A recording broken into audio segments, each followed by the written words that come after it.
भाषेचा विषय त्रिभाषा सूत्राचा विषय। हे त्रिभाषा सूत्र नेमकं कोणत्या वर्षापासून लागू करावं यासाठी राज्य सरकारनं डॉक्टर नरेंद्र जाधव यांच्या नेतृत्वात समितीची स्थापना केली आहे। पण या समितीवरनच आता वाद रंगलाय। नरेंद्र जाधव यांच्या निवडीला मराठी भाषा अभ्यास केंद्राचे प्रमुख दीपक पवार यांनी विरोध केलाय।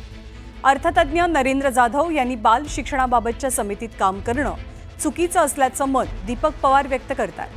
7 जुलैला आझाद मैदानात आंदोलन करत नरेंद्र जाधव यांच्या समितीला ते विरोध करतील असंही त्यांनी सांगितलं। दीपक पवारांच्या विरोधासंदर्भात नरेंद्र जाधव यांनी सुद्धा प्रतिक्रिया दिली आहे। नरेंद्र जाधवांनी दखलपात्र आत्मचरित्र लिहिणं आणि त्यांनी अर्थतज्ञ असताना बालशिक्षणाच्या क्षेत्रातल्या समितीचं अध्यक्षपद घेणं या दोनही गोष्टींमध्ये काहीही मेळ नाही।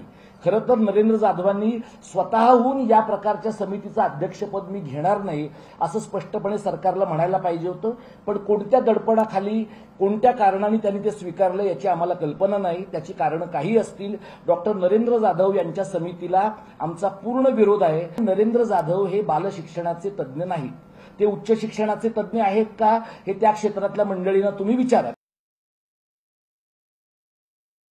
माशेलकर अहवालाचा अभ्यास आम्ही करणार, तो सुरू केलेला आहे। मी माशेलकर समितीने जे म्हटलं होतं त्याचा अभ्यास करून त्रिभाषांबद्दल जे त्यांनी म्हटलं होतं त्याचा पुनर्विचार करून आणि इतर वेगवेगळ्या तज्ज्ञांशी आणि सगळ्या संबंधितांशी बोलून सगळे जे विरोध करणारे नेते आहेत त्यांची सुद्धा बाजू समजावून घेऊन आम्ही हा अहवाल तयार करणार आहोत।